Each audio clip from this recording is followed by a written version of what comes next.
मुख्यमंत्री देवेंद्र फडणवीस यांच्या अध्यक्षतेखाली आज झालेल्या राज्य मंत्रिमंडळाच्या बैठकीत श्री क्षेत्र पंढरपूर येथील विशेष पुनर्वसन धोरणाला मंजुरी देण्यात आली। यामुळे श्री विठ्ठल रुक्मिणी मंदिर परिसर आणि वाणिज्य संकुल आराखड्यातील 3,993 कोटी 90 लाख रुपयांच्या विकास कामांना गती मिळणार आहे। पंढरपूरचे धार्मिक पारंपरिक महत्त्व, वारकरी भाविकांची संख्या, स्थानिक परिस्थिती आणि प्रकल्पाची तातडीची गरज विचारात घेऊन हे विशेष पुनर्वसन धोरण जाहीर करण्यात आलं आहे। मुख्यमंत्र्यांच्या प्रकल्प बाधितांसाठी विशेष पॅकेज देण्याच्या सूचनेला अनुसरून जिल्हा प्रशासनाकडून धोरण सादर करण्यात आल्यानंतर या मंत्रिमंडळानं या धोरणाला मंजुरी दिली। महाराष्ट्र गौण खनिज उत्खनन विकास आणि विनियमन नियम 2013 मध्ये सुधारणा करण्यासही आज मान्यता देण्यात आली।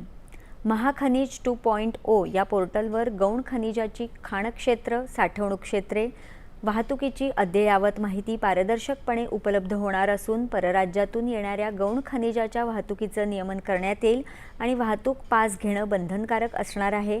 यामुळे गौण खनिजाचं अवैध उत्खनन आणि वाहतूक रोखणं प्रभावी होणार आहे। सार्वजनिक बांधकाम विभागामध्ये ट्रेडर्स प्लॅटफॉर्म प्रणालीचा वापर करण्याचा निर्णयही आज मंत्रिमंडळानं घेतला। सूक्ष्म, लघु आणि मध्यम उद्योजक, कंत्राटदारांची प्रलंबित देयकं वेळेत अदा करण्यासाठी यामुळे सुलभता येणार आहे। जायकवाडी प्रकल्पाच्या दुसऱ्या टप्प्यातील 6,477 कोटी 88 लाख रुपयांच्या आर्थिक तरतुदीला मंत्रिमंडळानं मंजुरी दिली।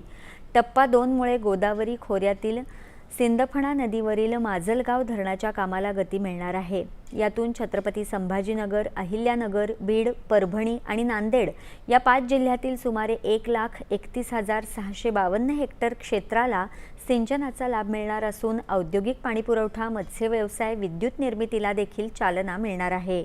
वित्त व नियोजन विभागांची पुनर्रचना करण्याचा निर्णय बैठकीत घेण्यात आला। यामुळे दोन्ही विभागांची कार्यक्षमता वाढवण्याच्या दृष्टीने नियोजन विभागाकडील अर्थसंकल्पीय विषय आणि पदे वित्त विभागाकडे हस्तांतरित होणार आहेत। किमान आधारभूत किंमत योजनेत 2024-25 हंगामातील खरेदी करण्यात आलेल्या धान आणि भरड धान्य वाहतूक खर्चाकरता 328 कोटी 47 लाख रुपयांच्या तरतुदीला देखील मंत्रिमंडळानं मंजुरी दिली। सोलापूर शहरातील श्री जांबुमनी मोची समाजसेवा मंडळाला जागा देण्यास तसंच मागास वंचित आदिवासी समाजासाठी सर्वांगीण विकासाचं केंद्र स्थापन करण्यासाठी पुणे जिल्ह्यातील हवेली तालुक्यातील मौजे मोशी इथली शासकीय जमीन देण्यास मंजुरी देण्यात आली।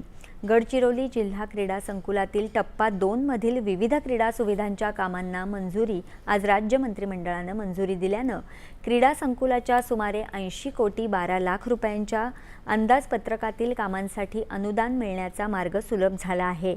पुण्यातील UCI रोड वर्ल्ड चॅम्पियनशिप 2032च्या आयोजनाला पाठबळ देण्यासाठी स्पर्धा संयोजनासाठी शासनाकडून समर्थनपत्र, आर्थिक हमी, पायाभूत सुविधा आणि कार्यान्वयन विषयक विविध बाबींना मंत्रिमंडळानं धोरणात्मक मान्यता दिली।